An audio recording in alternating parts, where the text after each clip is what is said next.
Greetings, salutations, and welcome to After Action. I'm your host, Patrick Kreeger, and I'm joined once again by Matt. What's going on, comrade? We'll get to that. Be forewarned, dear listener, it is 2 a.m. We have sharked all night long. All night long. All night long, except for that brief moment of karaoke. Yes. Jesus. We won't go into much detail about that, but yeah. So we have rounded out the Meg-A-Shark collection 8-movie set with the film Shark Zone. Indeed. Which some internet sources call Shark Attack 3. However, it's quite clearly Shark Attack 4. We'll get to that later. Yep. So, watch, don't watch. I'm going to go with a don't watch. Oh, snap. Yeah. If you've seen Shark Attacks 1, 2, and 3, you don't need to watch Shark Attack 4. There are very little scenes that are filmed in this movie that aren't filmed in previous films. This is true. So, but you get a little taste of Mother Russia. Okay, that's the only redeeming quality of this film. If you're a connoisseur of the fine film series that is the Shark Attack series, you will be pleasantly surprised to know that there is a Shark Attack 4. Mm-hmm. So, this film, well, I'll read the back of the box. Sure. The only survivor of a shark attack, Jimmy Wagner, must face the same great whites 10 years later as they return for a second round to terrorize a beach resort. Is that all it says? That is all it says. Well, we'll have the listener know that Jim also goes by Jimbo. Oh, I don't know why, but that really hurt. Jimbo! Go, swim. Jimbo! Jimbo, swim! It is 91 minutes long. It's filmed in color. Yeah, well, you know. It's widescreen. There it is. Rated R for shark attacks, language, and brief nudity. There's some brief nudity. Yes, brief nudity, most of which we've seen before. Yeah, it's the same pair of tits that you'll see in Shark Attack 1, 2, or 3. Depending on which. Is there nudity in Shark Attack 1? God, I don't think so. Because definitely that one girl we see in Shark Attack 2. And then the other girls we see in Shark Attack 3. Yeah, I think Shark Attack 1 is no nudity. Yeah, and then there's Shark Attack. Yeah, Shark Attack 1 is rated R for some violence and language. Yeah. So, but there is a new nude scene, if that's important to you. Like, we might just be cataloging a bunch of for a bunch of pervs, you know. Oh, there's nudity in this film. Okay, let's watch that. There's easier ways to get your nudity than watching the Meg-A-Shark collection. Some people just like sneaking their way to it. I don't know. I suppose. Freaks. I suppose. Russian freaks. Well, do you want to get straight into that little pit of caviar? No, I like teasing. Okay. So let's start going over the plot. It starts off with our earliest opening. Yep. Back in like the 1700s, right? Sure. Yeah, and they're talking about the Santa whatever. Santa Cruz. Oh, God. Yes, yeah. the boat, the Santa Cruz. The famous UC Santa Cruz. Yes. Sorry. Sailing a boot. Sailing a boot, and it gets into some nasty weather. Yep, and sinks, as all old ships do. Indeed, and not only is this storm powerful enough to sink this wonderful ship of the line, but it's powerful enough to turn a formerly wooden vessel into a steel vessel. Okay, I don't think the listener or the viewer the viewer of the video is supposed to know that. No, they're not. Nor does it make any sense that they're hauling the Spanish crown jewels. Yeah, it doesn't make sense there either. Yeah. There's a lot of things about this film that don't make sense. Don't even get me started. So then we flash forward to 10 years. 10 oh, years. No. From the Santa Cruz to modern times, I guess. 10 years before modern times. Sure. Because since this is the fourth film in the Shark Attack series, we need more than one flash forward. Yep. Because there's constantly flash forwards in this film. Series, yeah. So we flash forward to modern era minus 10 years, and there's a bunch of people on a Russian helicopter. Yeah. Yeah. Whoa. Oh, things are starting to click. Things are clicking. That explains all the beautiful cobblestone roads in beautiful San Francisco. Yes. This is starting to make more sense. This is starting to make a lot more sense. They tamper with our elections. They did film in Russia in 2003. Bum, bum, bum. Anyway, so they're on a Russian helicopter. Russian submarine in the air.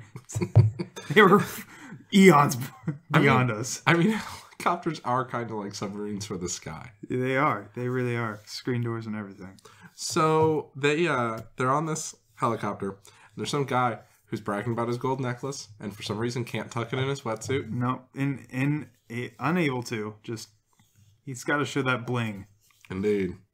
And they go and they dive on this wreck, and everybody done get eaten, including our main character Jimbo's dad, who is leading the expedition. His hero. Yes, you'll always be my hero, Dad. I don't know why, but that really hurt. Oh, it was a moving scene. It wasn't, viewer. It's not moving at all. It's cheesy. It's corny. It is what it is. We at least get some new Shark Attack scenes for once. It's pretty good. Those were good. Yes. So refreshing. Indeed. So we flash forward 10 years. Yep. Because it wouldn't be a Shark Attack film without that. Nope. And we cut to what? Our protagonist talking to the mayor about possibly closing the beach, maybe? No, at first he was just looking at the water with his son, and he was like, let's go catch a ball game or something like that. And then he drives off, and then he's like... Oh, yeah, referencing his father. Yeah. Who wanted to get season tickets. Exactly. Okay. He goes back to his house. We meet his wife. Yep. And the wife says, you have to go talk to the mayor because we're about to have the fiesta. The fiesta, what do they call it? The fiesta, oh God. Fiesta de party? The party de party. It's the Memorial Day fiesta. Yeah, it's a hoopla on the beach. Yes, hoopla on the beach. That's the way to describe that. That should be all of these movies. Just a bunch of hoopla on the beach. This mayor seems to be the most reasonable mayor. Yeah, he's just like, these damn sharks. He was like, sales were down 40% last year because I listened to you. But you know what? Gosh darn it, I'll listen to you again if you're really adamant about it. You go ahead and you get control over this. Yeah. I'll follow your lead. Yeah. And so... a lot of trust from the mayor. So is there a shark attack? There's totally a shark attack. There's a shark attack. There's a shark attack. And so then our protagonist has to go hunt these sharks. Yep. So he hires a bunch of drunkards and one guy who can barely speak English. Yeah. And they go out on our favorite returning character, the Down Under. The Down Under is the ship from Shark Attack 2. Yep. That the Aussie had. Yeah, our stand-in, Crocodile Dundee, Steve Irwin type. Indeed.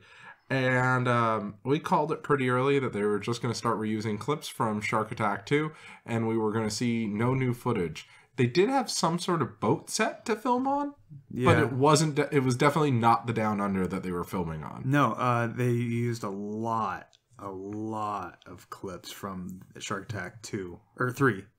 2 and 3. And 3. Well, with the shark coming through the side of the boat and in his dream. Yeah. We forgot about the dream sequence. Okay, so he has a dream sequence, and we see like his wife and him on a boat, and it's all sunny, and then all of a sudden it gets stormy and rainy. He's like, "All right, go into the cabin. I'll sail us to the shore or something. Yeah, he says, get below deck. Yeah, get below deck. And then out of nowhere, a shark comes bursting through the side of the boat and takes her. And it's just graphic. And there's blood squirting everywhere as if the shark got shot with a shotgun from a previous movie. I think that was supposed to be her coughing up blood. But yes, it was definitely the scene with the shotgun from the previous movie. But we've also seen that reused before. Yeah. And I can't remember if it was reused in one of the other Shark Attack films or if it was in Shark Attack or Shark in Venice, which I wonder now if Shark in Venice is like the tied fifth. In? Yeah, it's gotta is it tied? It's got to be tied in with these films. It's everything. It's the Shark cinematic universe. You know? They were doing it before Marvel. Marvel? Jeez. They were, seriously, they were. Yeah, I mean, yeah, they were. That's one thing that's reoccurring about these films is that they involve flocks of great white sharks. Schools. And that becomes important later. The term school becomes important later. Yeah. So we literally see the shark attack or shark cage scene attack from Shark Attack 2. Yep. We just get to see it again. Yeah. It was better the second time. Mm-hmm. We see plenty of the shot of the woman missing to get the tracker on the Megalodon. Yeah, from Shark Attack 3 with the crossbow. Yep. We see that shot at least 3 times. Yep. The shot with the... I like how he's clearly using a shotgun, and I think another guy's using a pistol, a Beretta of some sort, and then they're arrows. Yeah, they're shooting arrows out of their shotguns. By the way, I think it's the same shotgun from Shark Attack 2. Exactly. Yeah, it's that weird little Mossberg with a penetrator. Pistol. Yeah. Something like that. Yeah, something. So... If it ain't a Benelli, it ain't a shotgun. Snap, crackle, and or pop. So we do indeed see the same shark cage scene as before. And I called it that none of those people are going to make it out alive because we couldn't have that scene work with their set. Yeah, it just wouldn't be the same. So they just literally show us the same thing as before. And then they cut to a bar scene eventually. Oh, yeah. Because we have... Several bar scenes. Well, we have to, as is tradition with these Shark Attack movies, we have to have our main character lose friends. Yep. And then he has to go drink his pain away. Every single time. Yep. And this happens, and he drinks a bunch of tequila, and the Russian man then comes straight to him. Oh, we didn't mention the lead Russian man. We didn't mention the return of Dr. Mangold. Yeah. God. From Sharkman. Yep. Yeah. And he's like the main villain in this one. Yes. And he doesn't start out as an antagonist. No, he's just like, hey, man, I really want to find this treasure. Can you help me? And then our Jimbo is like, nah, I can't do this. My dad died down there. I can't go. And he's like, are you sure? I'd pay you. And he's like, nah, man. It's just not going to happen. All right, I understand. Then they meet in the bar. He's like, hey, you should help me find this treasure. And then he's like, you go and drink your fancy vodka over there. I'm going to be right here. He doesn't want any part of it. He's just totally, 3 sheets in the wind. But the Russian guy keeps cutting him slack for the longest time. Yeah, he's just like, all right, fine. I understand. You lost, people, whatever. And then he tracks him down to a diner. Well, actually, that's the same set. But we'll get to that in a moment. We're not quite there yet. All right, well. I want to mention 2 nice things about the Russian before we start listing bad things. He paid for the entire festival. Oh, yeah. He fronted it. He paid for the entire festival and got permission from the mayor to go get these diamonds. Yeah. Everything was on the up and up. Everyone was on the same page. Yeah, he just needed to know where the ship was. That was it. That's all he needed to know. The coordinates, essentially. Like, he kept showing, on this map, where is it? And he's like, no, man, I can't. There's sharks. Yeah. Sharks. It's like, you could have just said, all right, boat's there. You go there. Let me know if you have any questions later. Yeah. It doesn't even have to go on the boat in the beginning if you didn't want it to, but no. That wouldn't make for an interesting movie. I suppose not, but I don't know. So anyway, we then have our our bartender becomes the second man, and they go out to hunt these sharks. Yeah, like, let me... Hey, man, I hear you're looking for sharks. Super drunk, Jimbo's like, yeah, I'm good for it. Yeah, he said something like, I'm good for it. Yeah, yeah. Jimbo's like, all right, let's do it. 8 a.m. next morning, we're up and at 'em. And so they go out and they start hunting sharks again. Firing shotgun rounds. It doesn't fully work out for them. Nope, they lose a bunch of kids, as they repeatedly would say. These like 30-year-olds. Yeah, 30-year-old people just getting chomped up. Yeah, and by the way, in the background, you can see the parasailing woman from... the Shark Attack 3. Shark Attack 3. And then we get a creepy lifeguard scene where he ogles the women from Shark Attacks 2 and 3. Oh, yeah, he's just scoping topless babes on the beach, which I don't know of any beach in San Francisco that'll let you be topless. And I hate to say that, but that was also earlier. That wasn't this particular Shark Attack. Yeah. But anyway, because at this point the beach is closed. Remember, again, the mayor is reasonable. He closed the beaches. Yeah. But these kids get eaten. They get munched on. Except they do save one of the girls. Yep. Clearly, like 5 or 6 kids die. They say 3. Good for them. Whatever. So then they're like, well, now we need to get serious. So they get on a helicopter. Of course. That's with shotguns. Well, one guy has the shotgun and the other guy has the... M16 with an M203 grenade launcher attached to it. Which, spoiler alert, they don't use. But do they? No. They drop those bombs.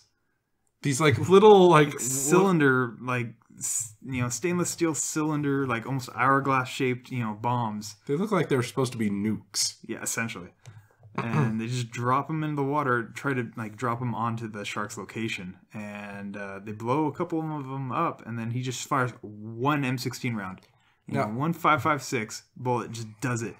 Now that's why I say he might have used the grenade launcher at that point, because the muzzle flare comes from the grenade launcher. His hand wasn't on that trigger though; he was on the M16 trigger, and it made a poof noise, like. Thunk. Oh, see, I didn't hear that. I heard. Oh no! I heard a gunshot. Yeah, no, it was totally supposed to be a gunshot. It was totally a gunshot. But the muzzle flare, technically, the muzzle flare came from in between the 2 barrels. Well, there you go. And it was just this tiny little speck, like think. It was hilarious. But yes, the shark then dies, and he's like, you know what? I think we're good. So he tells the mayor, yeah, okay, cool, you can open the beach. Well, he forgot this line. He said, "School's out." No. Or school. It wasn't school's out. It's school's out, I thought. It wasn't school's out. School's in session. No. It was something really, really bad. Because they're referring to the schools of sharks. Yeah. And it was like, their education is over. It was something like that. It was tangentially related to school. Okay. What was it? They're out on break, or it was something like that. Recess is over. Yeah, it was something to that effect. Hey, incentive to watch the movie. Go find out what the lame joke was. Detention is now. I don't know. I think it was something like report cards are in. I think it was something like they failed their higher education or something like that. I don't know. You get a 0. They failed that course. Yeah. I don't know. It was something lame.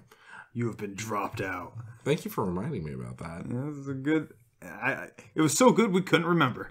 Yeah, it is 2 a.m. So they go back and they go to our leading man decides to go to the fiesta. Oh yeah, with his wife, just visiting the party, and they walk through it a little bit. When do we see the 1980s band from the previous film? It's throughout that part because it was when he was drunk. Oh yeah. When he was drunk, there's the 1980s band, and then we get exactly the same 1980s band, and then one couple goes off, and I totally think because it's the same set that they're gonna go climb a fence and fall into a slide and get eaten by a shark. No, they just jump off a dock into the water and get eaten. Yeah. Dumb kids. Indeed. Don't get high or drunk and jump into water with sharks. And at some point we see the nude couple from the previous film. Yep. I don't remember when. It might have been... It had to have been during the day. It had to have been during the day, but this film is such a jarbled mess of Shark Attacks 2 and 3. Yeah, it's hard to keep track. Yeah. Especially at 2 in the morning. After we just watched Shark Attack 3, which this film is ripping off. Yeah, it's... All these shark films are blending together. So that's when when they go back to the fiesta. Yep. That's when the Russian man comes back and he says, "Can I at least buy the hero a drink?" Oh yeah, and then cuts over to them in a diner and they're drinking coffee. Yep. It's like, all right, cool, interesting. I thought they're gonna get him drunk again and coerce him into going on a boat. Yeah, it's right over here. Just all drunk. But no, they're drinking coffee. And that's when the business negotiation goes down. Yeah. Where he's like, the Russian is like, I will give you $50,000. And then Jimbo is like, you don't even know if you're going to find that. The treasure. He's like, okay, 20,000. But it'll be, 100%. I'll give you $20,000. And then he's like, you get the, F off my beach or whatever. Yeah. It's like, and he breaks out. He's like, what the, no, get the F out. I didn't get why the profanity. I didn't get. And he just like flipped a switch. He's like, no. He gets drunk on coffee, man. He is a drinker. He is a drinks drinker. several times in this movie to excess. He drank half a bottle of tequila earlier. Yeah, and he's constantly drinking with his wife. There's a lot of alcohol in this movie. There is.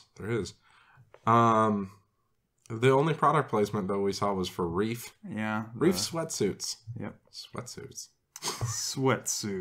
for when you need to sweat in the water. Okay. So then the Russians plan to kidnap the kid. Yeah, they're like, we got to do it cuts over to like them in like a dimly lit poker room. And they're like, what are we going to do if he doesn't want to, work with us? And he's like, we'll give him some time. Then we'll go to plan B or something. He says something like that, right?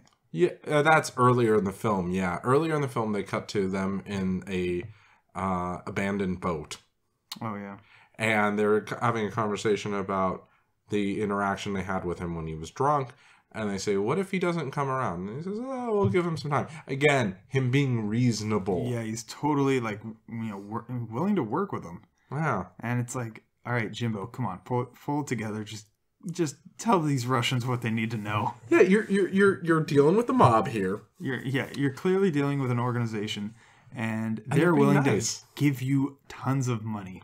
And they're doing it legally. And they're like, just show us on the map where to go. And he's like, no, you get off my beach. Like, all right. So then they go to threaten his kid. Yes. Oh, also at this brunch encounter. Yeah. He explains that the helicopter pilot from the beginning of the film was his brother, the Russian. The Russian's brother, yeah. So there are Russians everywhere. Yes. And hence the Russian helicopter. Indeed. So he says they go after the kid, and why don't you talk about the tactics they use to capture this kid? All right. This is something straight out of, I don't even know what, but best Mission Impossible films. At least. So you got like 5 assailants and like a 1980s Ford, Toyota Tercel driving down the road. Ford Toyota Tercel. No, yeah. Right. And all right, so they're driving down the streets, it's San Francisco. Constant, cutting between, the kids on the bus just, playing around, on their way to school or whatever, driving through the city. And then you see these 5 assailants. And they all have these really poorly cut ski masks. It's clearly like, bank robbery style, get-ups. And I'm waiting to see an AK. And I'm very disappointed. I have an argument for that. Why? I think they couldn't have guns around the kids. They had the cross straps. They clearly never brought them out. They never drew them. They never drew their pistols. I could have had a slung AK. I think that there's some sort of regulation with working with kids and having guns. They were also shooting on a public street for that scene, so that might have San Francisco. Well, what's interesting, you say San Francisco, we don't know that they shot at San Francisco. They used stock footage of the bay and the piers. Yeah. But the roads. But the roads. Okay, so here's the thing about the roads. The big, Yeah. Here's the thing. Tell me the thing. There's an LA coordinator, and then there's a Russian coordinator. I think most of the shots we see are shot in Russia or LA. I think there's very few, if any, shot in San Francisco. Well, I mean, I would see if it was shot in San Francisco, it makes sense with knowing San Francisco, politics and how very much anti-gun they are. So I'd figure, okay, maybe they have that regulation against using guns around kids. But I've seen movies with kids and guns. Yeah, but this is a very low budget film. Maybe they didn't have the rental of the long rifles that day. Who knows? Anyway, so 5 assailants, 84, Toyota Tercel, driving down the road. All right, they drop like a grenade out the side of the. Yep. Okay, they're going down through a tunnel, right? And they drop a grenade. A bunch of cars crash and stuff. So the only vehicles in the tunnel at the time are the assailants in one car and the school bus.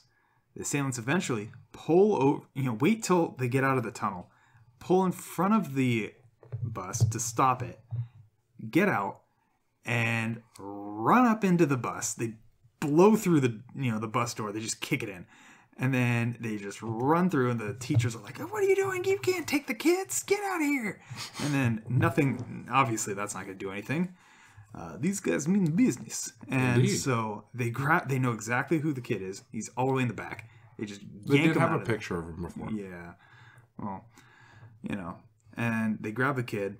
And he's like, he's kind of putting up a fight, kind of not. He's, whatever. They grab him. He's got his backpack, and they're like, "Oh, take the backpack. Come on." Yeah, they said. I think he says something like, "They're stealing my backpack," or "Let's steal the bag," or something like that. Take the bag, yes. And so they take the bag, and they shove him into the car, and they drive off.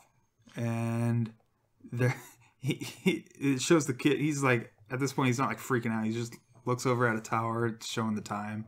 I make a verbal note that he's like, oh, he's checking out what time it is. This is like a very strategic kid. He's, he's like taking, account of like, all right, I'm at this location. I've stolen at this time. Like, and then he doesn't use any of it. Yeah, he's just useless. There's two things I want to mention about the thing. One, the entire chase scene, you don't see any people in the bus except the driver. Nope. Until it comes to a stop. Mm-hmm. Or unless it's an interior shot. Yeah. And the other thing is when that grenade goes off, it doesn't hit anything. No, it doesn't do anything. It rolls to the curb. Yeah. And then kind of explodes. And then, oh God. Yeah. People are swerving because explosions. And, I just drive straight through. Yeah, it didn't seem to cause any damage whatsoever. Like, it makes sense if it, like, blew up a car, which, like, caused issues, or maybe damaged a car. No, it caused driver error and an accumulation of that. So, then, Dr. Mangledla, tells our protagonist that he has a son, and he will indeed lead him to the ship. No, first, his wife calls him like 5 hours later at night. And his wife's like calling, I don't know what Jimbo's doing, but he's just driving around town. When was he at the strip club with the mayor? Oh, this is... It was at Cherry's Topless Bar. Yeah, no, with the bartender. Yes. And they were both drinking champagne, and they're like, I guess we, killed him, I think it was beer in weird glasses. Who knows? And then the mayor shows up, and he's looking kind of disheveled, guys. Like, he's, his tie's almost undone. He's, a couple buttons are undone. He's looking a little like he's been there for a while, and he just saw these guys roll in. They make it very clear that the place is called Cherry's Topless Bar. Like, there's even a neon sign, nude woman. and then they go inside, and it looks like a normal restaurant. Yeah. It's really weird. I thought that would be a place where they would put unnecessary nudity into this, and then they didn't. Yeah, it was a wasted effort. But anyways, at some point, he's driving around at night, and his wife gives him a call, and he's just like, they've taken him. And he's like, what are you talking about? I'm like, and you make a verbal note, like, who else is she talking about? Oh. You knew he threatened us. Come on, it's the Russian guy. And so he's like, oh, God. And then... Don't worry, I'll call the cops. Yeah, no, he's like... the wife is like, you have to promise me you'll bring him home safe and sound. He's like, I'll bring him home safe and sound. Promise me you'll bring him home safe and sound. I will promise you I will bring him home safe and sound. He said that like 2 or 3 times. And then he hangs up and he's like, ah! Well, he also tells her to calm down. Woman? Well, he doesn't say it that way. He's like, try to calm down. Try to stay calm. This is a normal thing with the mob. I'll call the cops. Yeah. Never does. And then, well, immediately after that, the Russian calls and says, don't call the cops. Yeah. He's like, I told you I would threaten, I'd take, plan B. Yes. Yeah. Call me Mr. Plan B. Yeah. Okay.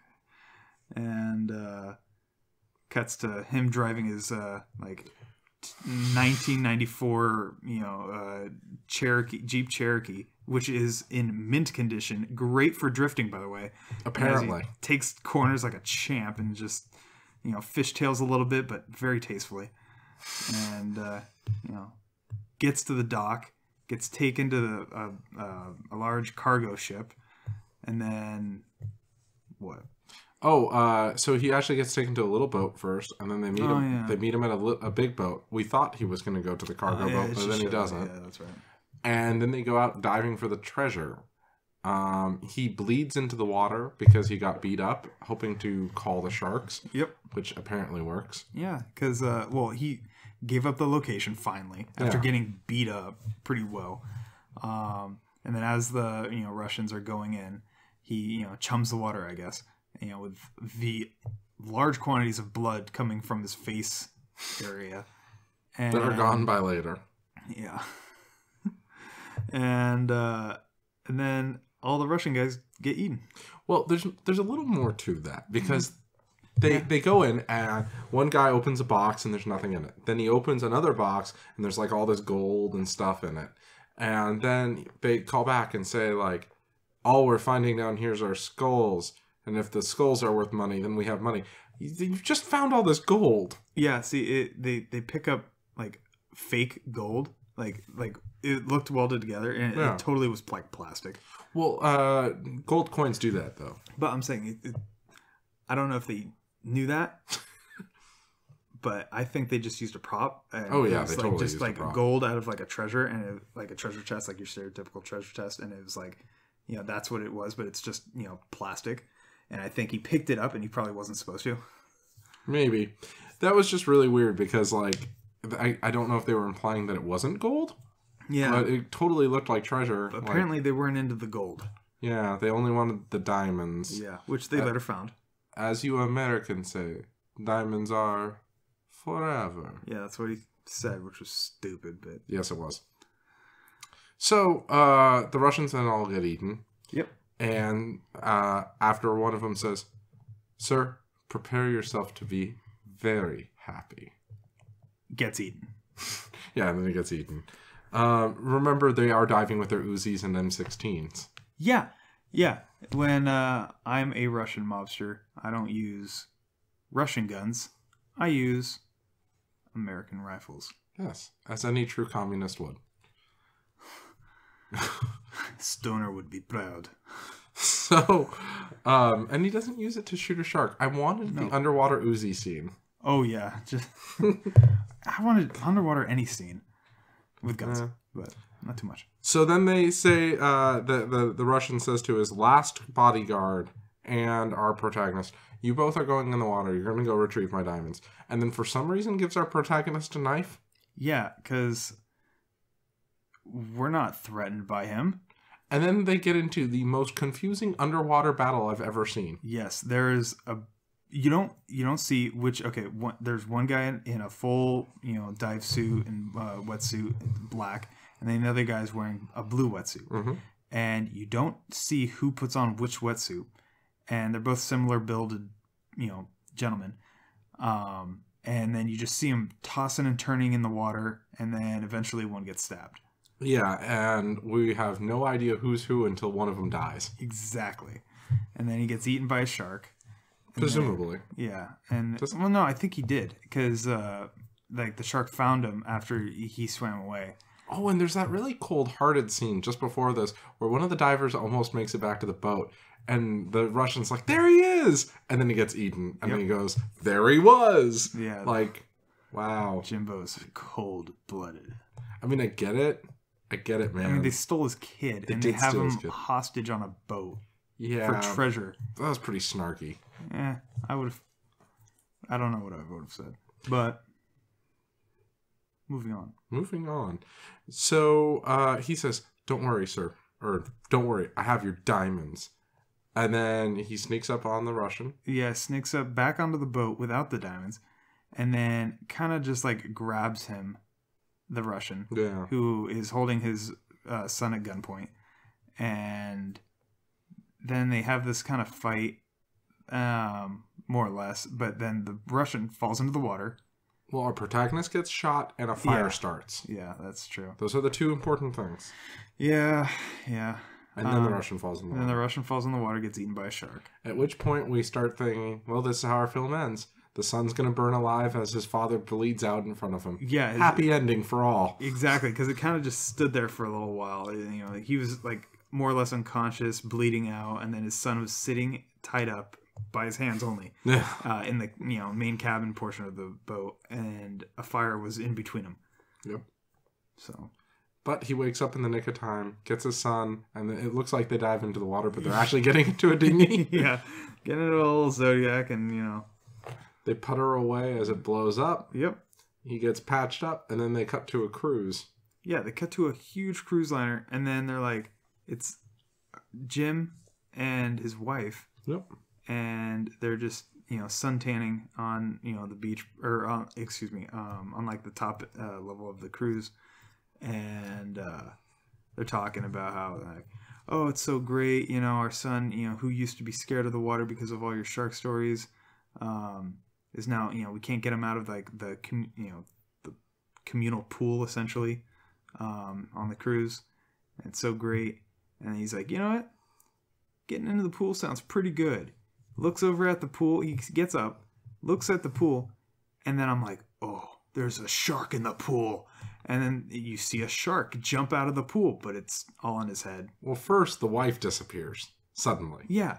And then he looks back at the pool, and there's a shark's head almost the size of the pool. Yeah, just jumping out of the pool. And it's like Megalodon all over again. It's actually the scene where the leader of Atlas.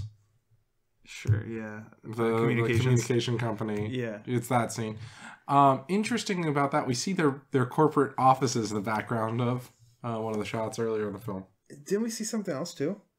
The big one was we saw the corporate headquarters and the Down Under. Those were the big callbacks to earlier things. Okay. So, anyway, shark attack for the Shark Zone. Yeah, that was a thing that happened. It definitely was, and I wish it didn't. Yeah, I wish they had put more effort into this. I hate it. Was literally we have it's like they filmed a new film, like a new movie, but it's incomplete. They probably ran out of time and money, and then they're like, oh, let's just use all this B-roll that we have, and all this extra film, and tie it all together and make something that we can sell. Indeed. And they probably made money off of this. Something I hate to admit, when I was younger, I bought this new on DVD. The Shark Zone. I somewhere have a copy of Shark Zone on DVD. Because... That is not surprising. When I was a kid, I consumed these shark films voraciously.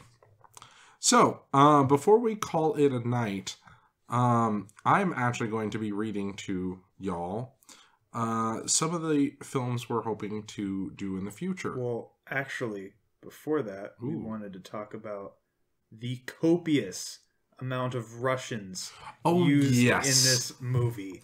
Yes, and why is that? Let's have you discuss that. So I think that a lot of this film was shot in Russia. We were watching the credits, and at first I'm like, wait, all the Russians are played by Russians. That's kind of cool. Yeah, that's really awesome. That's authentic. And then it's like, film director, Russian. Script, Russian. Grip, Russian. Best boy, Russian. Lights, Russians. And it just goes on. Everyone's Russian. There's literally a Dmitry Dmitriev. Yeah. Every last name ends in OV or SKI or of some sort. It's by the book, a Russian film. As you said, the Eastern Bloc was proudly represented in this film. Yes. The Eastern Bloc knows sharks. And they know them well. Indeed, apparently. Yeah. So these are some films, and actually, this is going to be a test of our viewers. If one of these films stands out to you, comment below, and we'll do that sooner rather than later. What a vote of confidence. We'll do it sooner than later, but we're not going to guarantee we'll do it next.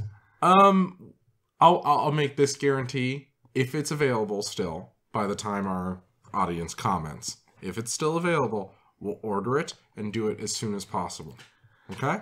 Well, yeah. I mean, aren't you going to read through a list of films that we have? No. These are films that I want to get. Okay. So, yeah. Okay. Jurassic Dead. Zombie, dinosaur film. Bigfoot versus Zombies. Please select that one. The Man Who Killed Adolf. The Man Who Killed Adolf Hitler, and then the Bigfoot. Yeah, that's also a good one. Atomic Shark, Lake Placid versus Anaconda, Python 2, Boa versus Python. You know what would have been good? Crystal Lake versus Anaconda. Ooh. Jason. He cuts the snake, and the snake keeps coming, and then it grows. Who knows? We should make that. Zombievers, Queen Crab, Zombies, a zoo full of zombies, Attack of the Killer Donuts, Triassic World, and that's actually all I'm going to list because the rest are shark films, and we won't be doing shark films for a while. Yes, we are going to take a hiatus, hopefully till June. Yeah. We've had a bit of sharks. We're hoping to do some more creature features because there's a hell of a lot more you can do with random animals rather than just sharks. Yep. Although, there's the sharktopusses and the crocosauruses and all that jazz. But, if any of those films stand out to you, dear audience, let us know, and we'll do it as soon as possible. We have no idea what Matt and I will be doing next. Yeah, I mean, we've got thousands of videos. Yes, my film library alone has over 3,000 films in it. I think yours is large as well. No, not like that. I've got maybe 50 films. Okay, well, you have 50 films. 2 things to bear note of, though. Chris and I will be continuing our Bond series soon. I'm actually hoping to record with him over the next few days. And we're also going to be doing something special starting next month. So just bear witness to the fact that December will be a kind of a special month here on the channel. Themed? It will be a themed month. But November is No Theme November. No Theme November. So keep it random.